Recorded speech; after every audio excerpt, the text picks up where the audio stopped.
Hi and good afternoon and welcome everybody to this seminar, which is also happening as the world is undergoing significant changes. The international aid regime or international development finance regime as we know it is rapidly changing.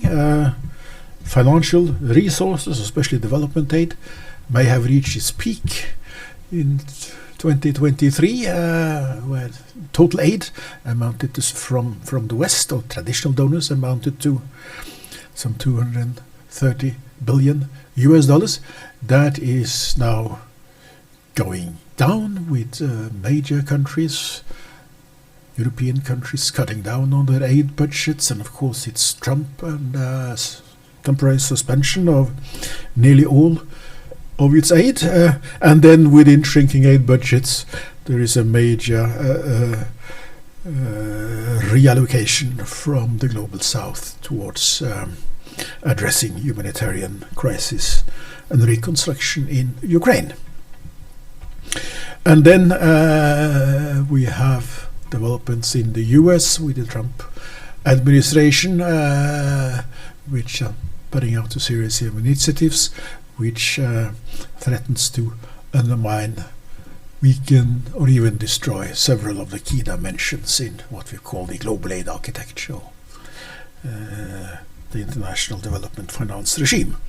And this is the context for the seminar today, where we have invited, and I'm happy to have Xiaoyang Tang from Tsinghua University in Beijing to talk about China's role and what China means in relations to the global south when it comes to provision of development finance. And Professor Tang has published extensively on these issues, including his major book on China-Africa engagement, which was published by Cambridge University Press a couple of years ago, and a number of peer-reviewed articles and other contributions, both in media and in academic discourse on these issues. So I'll invite the professor to take the floor, and after that we'll have first a panel discussion and then open up for questions and answers from you. Please.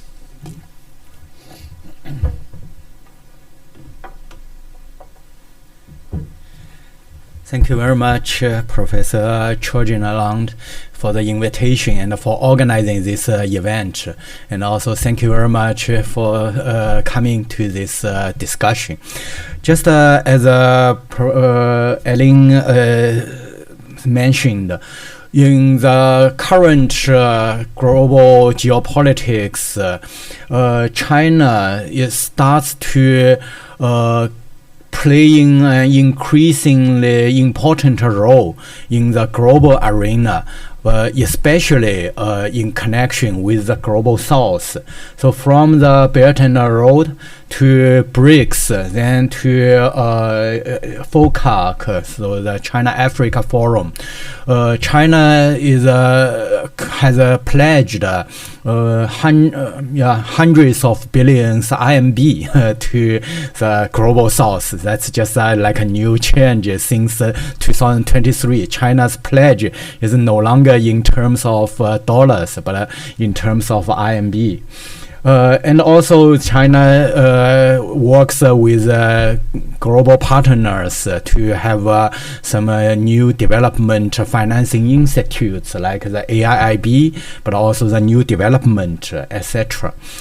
And so aid data which is based in Washington, in Maryland, and they made a picture of China's official development aid and official financial flow to the low-income and lower middle-income countries. We can see how the Chinese finance projects actually are spreading all over the global south. And there's also the same AIDA data. Then they also made a line of China's ODA and OOF.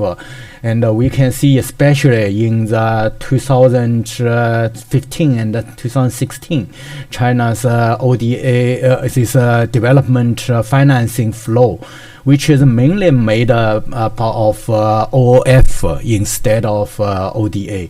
Yes, even peaked in 2016, and that even surpassed all the G7 countries combined. And but of course, after 2016, and because of some political controversies, such as this narration of debt burden, debt trap, and also then later because of the debt distress and economic slowdown in globally. So China actually reduced its development financing. But still China is much the number is larger than the US, which in this line we see that's until 2021, when Biden administration was still actively promoting the development. But we will see in 2025 or later, then China certainly will be much bigger than the US or even than the European, again more than the Europeans, because if we leave the Ukraine out, maybe then the global south only can rely on very few development partners, of which China is certainly the largest one. And so then my main arguments for this trend is to see first, China, what's the target of China's development finance? I argue it aims to drive broader industrialization in the global south. That's related to China's own development, but also to China's understanding of how the world will develop towards. Which direction the world will develop, the world will go. And then the approaches of financing have been evolving incrementally together with China's own development. So although we saw the last several years China actually peaked so much and it became quite wide reported story, such as debt trap, this story. But in fact, it didn't happen at once. In fact, I will show first China's development financing already started as early as 1960s or 1980s. Some of the experience is already embedded at that time, and that then finally leads to the current this bigger amount. And China, in fact, also is not always like as an opposite to the West. China learned a lot from the existing international system, from IMF, from even private sectors, but with flexible adjustments to address pragmatic needs.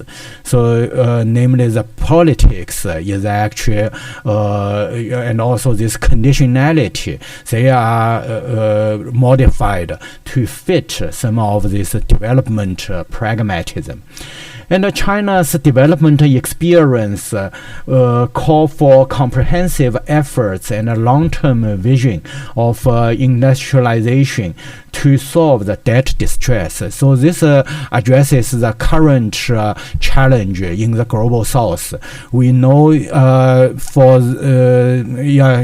currently when the U.S. Federal Reserve keeps the high interest rate and a very strong U.S. exchange rate, so the money all leaves. Actually, Africa saw capital outflow for last 3 years, and in that case, then the development financing for the last 5 or 8 years was really in quite low status, and how to get out of this debt distress and development financing conundrum. Then China look at the long-term industrialization. We will see at the end how China looks at the future. Okay, maybe then we start with a historical review. An important project is Tazara. This is symbolic, and I think maybe here when we study, I saw a lot of pictures, history in at CMI. So showing in the 1960s, actually during this independence movement, China's most famous project for the South-South cooperation to support Africa is this Tanzania and Zambia railway, and that was initiated in 1967 and then put into operation in 1975, and the total cost is more than $1 billion, and most of them are actually interest-free loans and a lot of grants. And so that was a huge political and economic project. However, its performance was not didn't meet expectation. So original capacity was 2 million tons of freight transport, but the peak time was actually right 2 years after the operation, and after that it continuous decline because of the drop of decline of copper prices in Zambia, also because of the Southern Africa, the geopolitical change, like Angola and Mozambique, they all got independence and opened new pathways for export. So therefore the Tazara basically then ended with quite low efficiency and even depending on continuous technical support. So we see the Chinese every year then need to put hundreds of millions RMB to support this older railway, which is almost goes through 1,600 kilometers through the crossing the no man's land.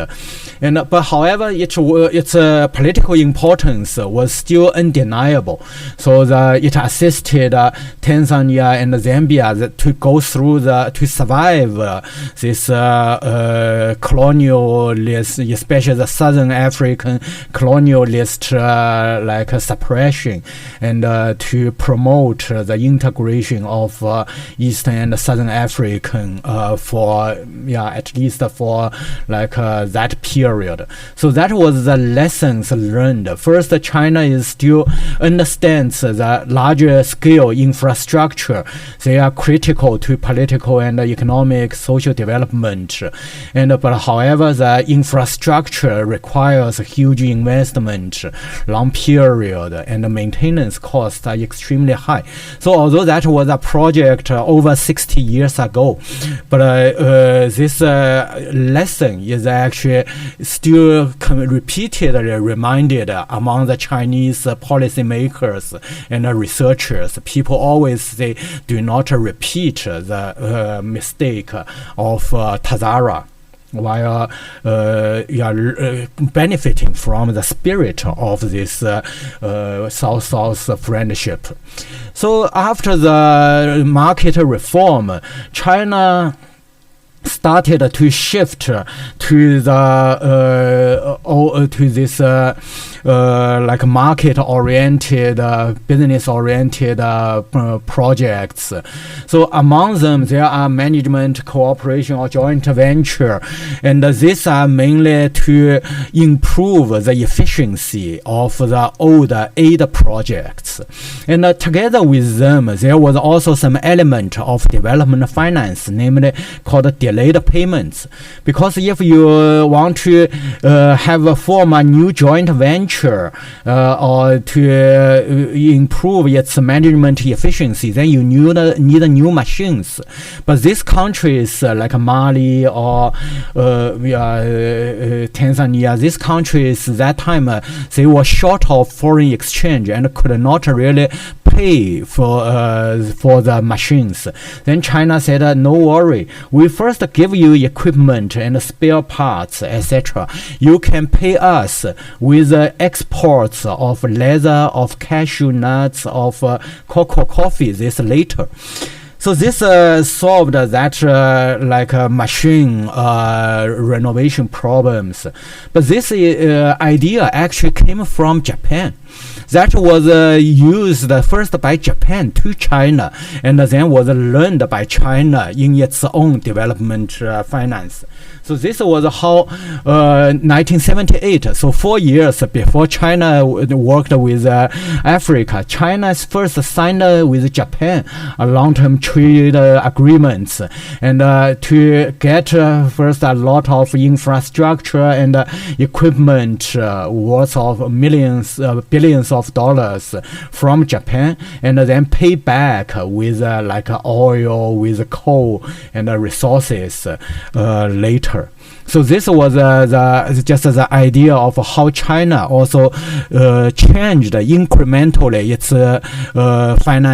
development financing, but also with a lot of learning from advanced economy. And then come to this famous story of Angolan model, which really surprised the world, and in early 21st century to show China is coming back to Africa after the Tazara.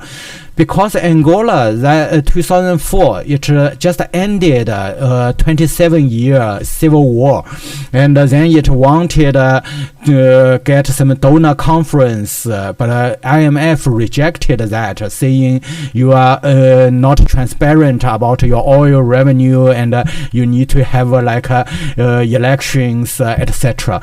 And Angola then said, I cannot do that before my country is reconstructed.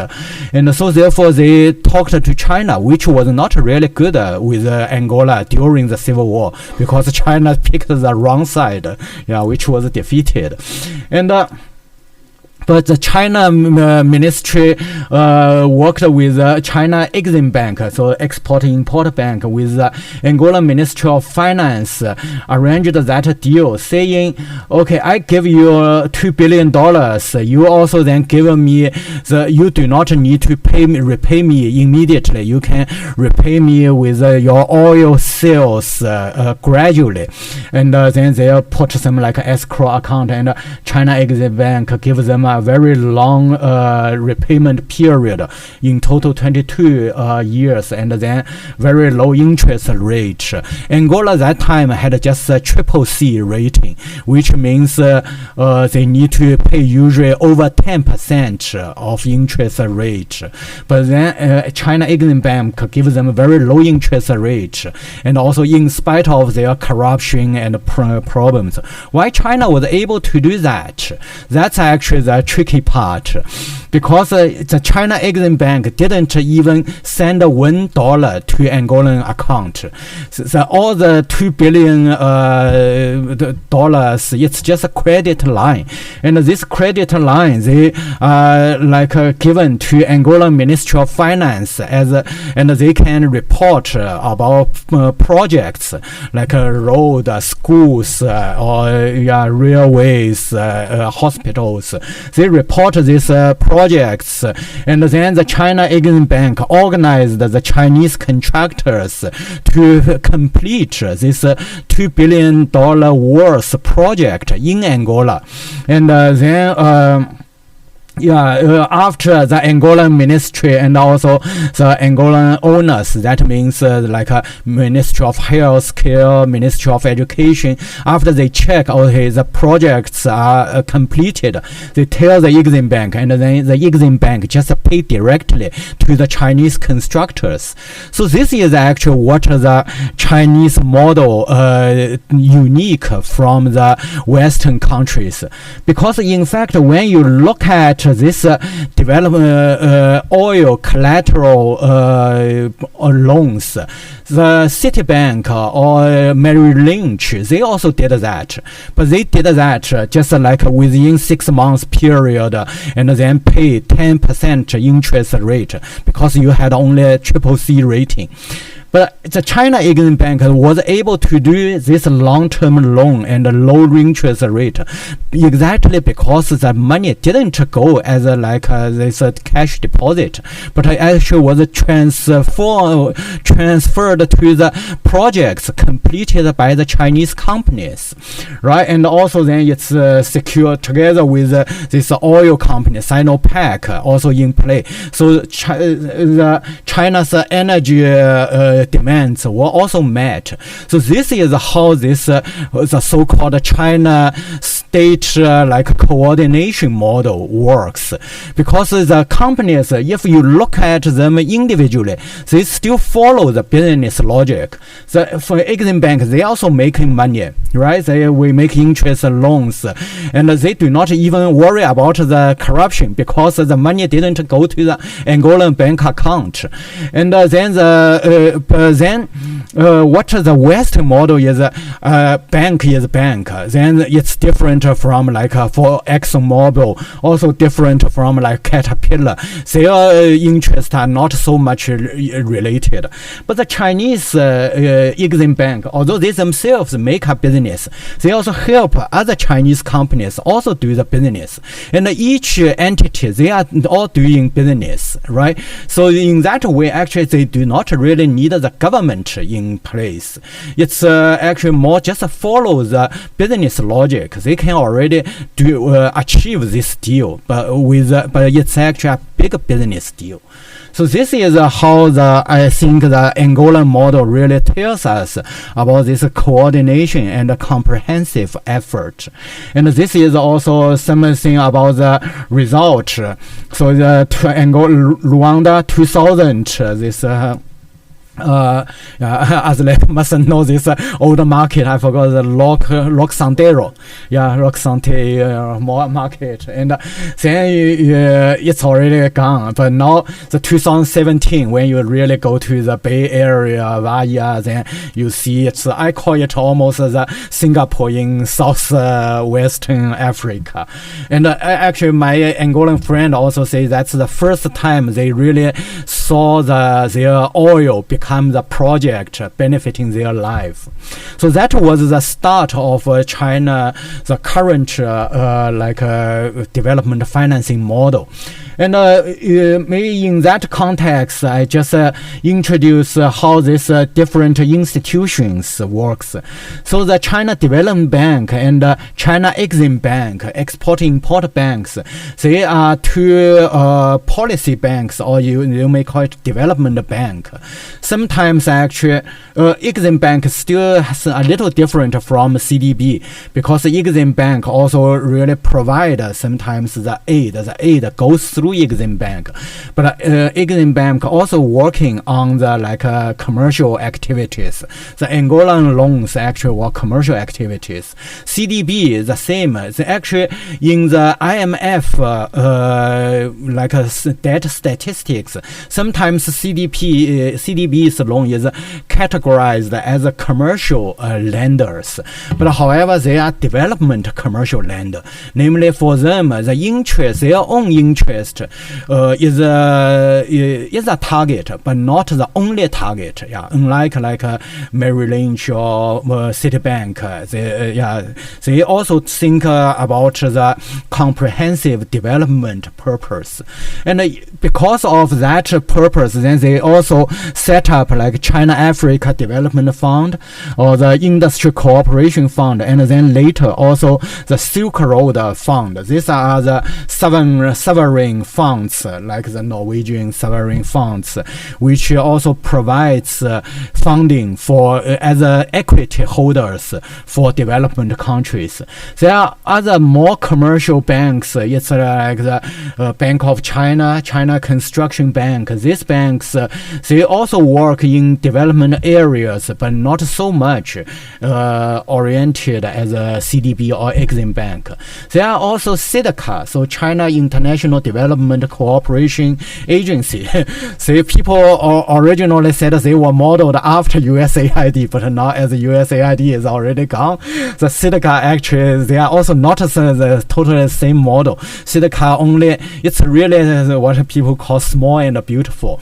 It has only less than 100 staff members, less than CMI, and but then they mainly just do policies and do some like this small project, but more in line with like this sustainable development goals. And also we see this AIIB and NDB, so New Development Bank, these international ones, also as with a strong Chinese influence. And then with some other like this commercial banks and policy banks, they also invest in this other different sovereign development funds like Eurasia, Latin America, ASEAN, etc. So this is the structure. And we saw actually for the after the peak in 2016, then actually 2020, then and later it's almost declined to zero. In 2023 or 24, people see a very small rebound, but still not comparable to the peak time. That's a larger. This was like China's financing in Africa in that period before 2020, more than all the combined. But after that, actually, China Exim Bank is no longer so much. Also, this is about the OF, how this official flow. It's more about this policy development banks. So that's what we said, development banks, but not aid. The ODA, it's like interest-free loans or grant. That's actually only a small part of Chinese, while in the US or in Europe, the ODA, that's the bigger part. So that's different. And but then the reason for this sharp decrease is related to the whole international market. I think I may skip that part because of time limits, but just want to see first China's portion in the whole, like this is about Africa. In Africa's portion is just a small part, like it's bilateral. It's the largest bilateral lenders by 2020, but that's largely because all other like bilateral lenders, this is blue ones, they already cut their lending after the HIPC and the MDRI. So in general, the bilateral was a small part in the development financing, while the multilateral, that's counts another like and the World Bank, this count another like 1/3, and the increasing part is the commercial ones, the bond holders, especially Euro bond. And for that, China actually has some issue because China find this this commercial bonds, they first they are increasing, but also then they are charge high interest rate. China actually reject currently. Also, they are not willing to restructure the debts when the developing countries are in problems. So this is not only in Africa but in South Asia and Latin America, like Sri Lanka, the same. Also Argentina and these countries, they all face similar problems. And China find the commercial bonds, they follow this commercial logic actually only, so that's what we say, they only look at the holder company's interest as a priority, but neglect a lot of development elements. So that's why China find the current unless this commercial bond problems are satisfied, satisfactorily solved, China will not resume the large-scale lending, because otherwise a lot of this development funding actually provided turned into the profit of companies like BlackRock or Allianz and these bondholders. So that's the current major discussions. So because China found the commercial lending, they tend to cause the superimposed or procyclical phenomenon, namely when the 2010, when the US dollar interest rate is low, then the bonds lend a lot to the developing countries, attract the developing countries to borrow from them.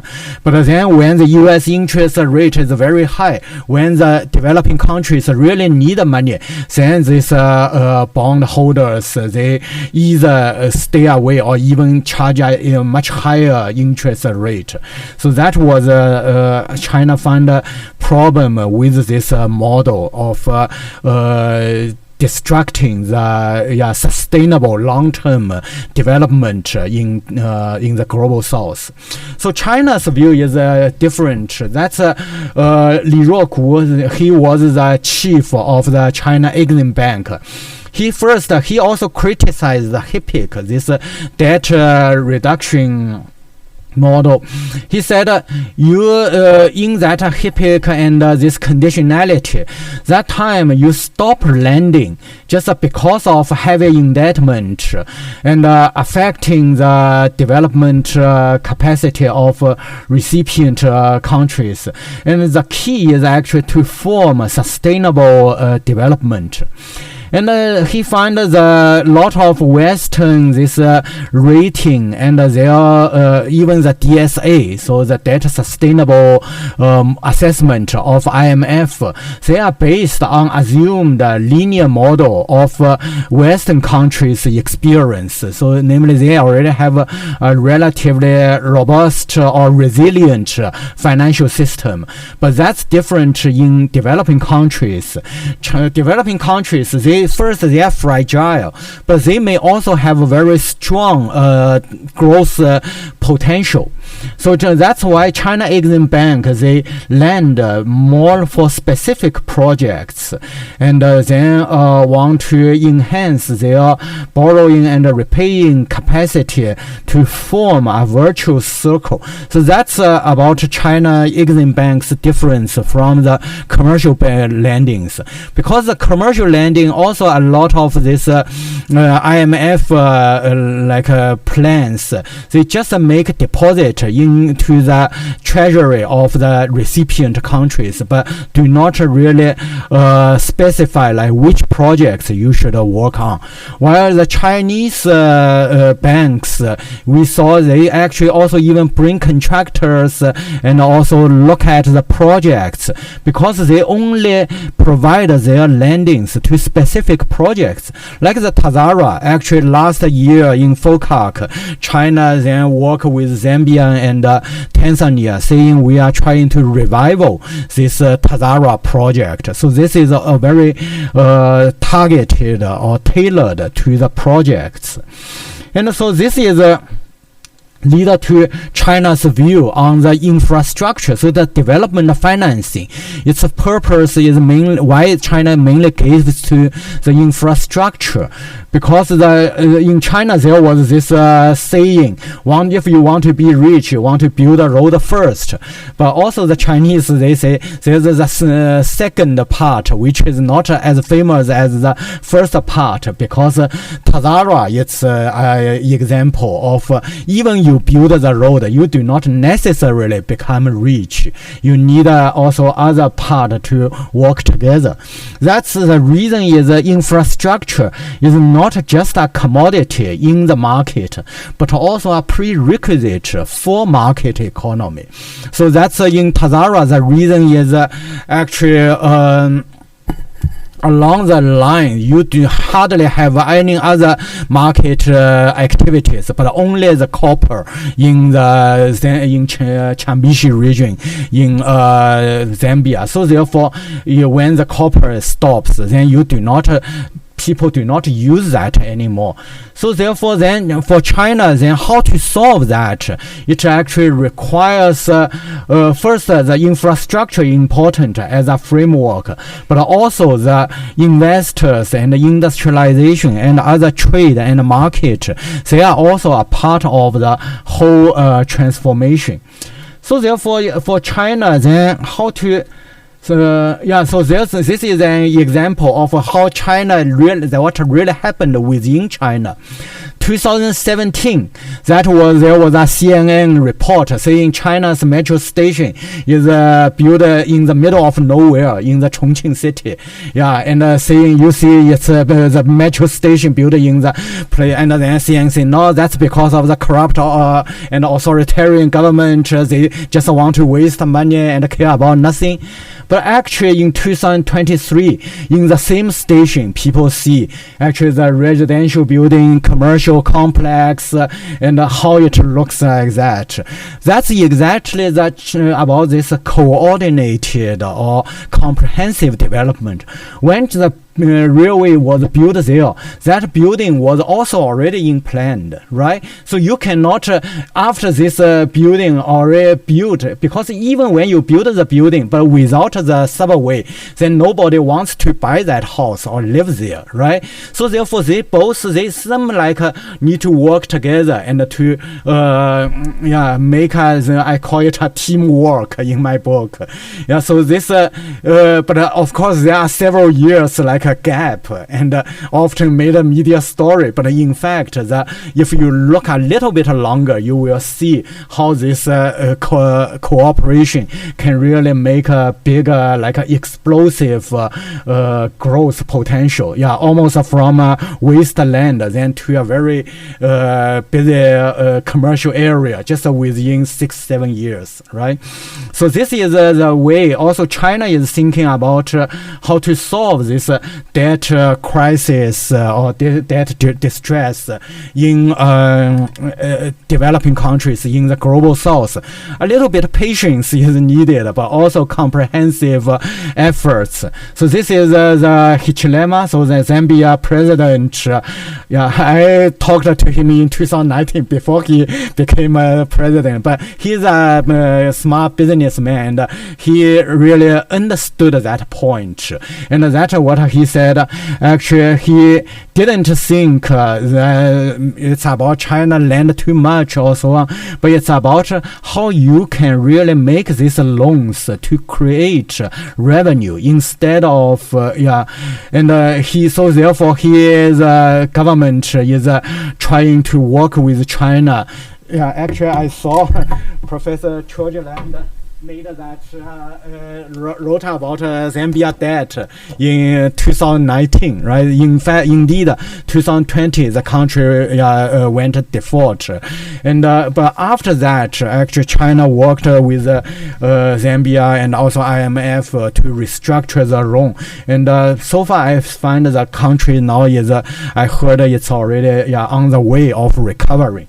And another famous example is Sri Lanka's Hambantota port. That's where this debt trap narrative was first invented by Indian scholar first, then was exaggerated by the New York Times. But that time saying China just give this lend money to Sri Lanka for a port which is not valuable and which just want to trap Sri Lanka for its strategic resources, etc. But actually the story happened I think in 2016 around that, but almost like 8 years later we can see the port then become to thriving transshipment hub in Indian Ocean, particularly for vehicles. We know this now, the electric vehicles and this Chinese export. So the industrialization in the global south goes on, and then this Hambantota port start to become effective and efficient hub for in the transportation. So this is of course we cannot totally say that's a successful one, because it still needs time to and that's also about development in China's view. In fact, because I grew up during this Chinese development period, I remember until 2000 even, actually China's reform is not really considered as a success. And actually China's lowest period was early 1990s. That time was the lowest. That was even 15 years after the reform. But then only when China, like 2005, 2008, then China's success proved to be really like remarkable and sustainable. But you can see that even within China, that required more than 30 years to really show the effect. And these countries outside China then will need certainly much longer. That's all. Chinese also understand that, but then also then try to work with different global south partners to further achieve that. The reason is not just for altruistic purpose, but you can see this building these hubs will also be important for China's global its own industry to grow, to grow more, expand to the whole world. Yeah, so that's the end of my presentation. Thank you very much.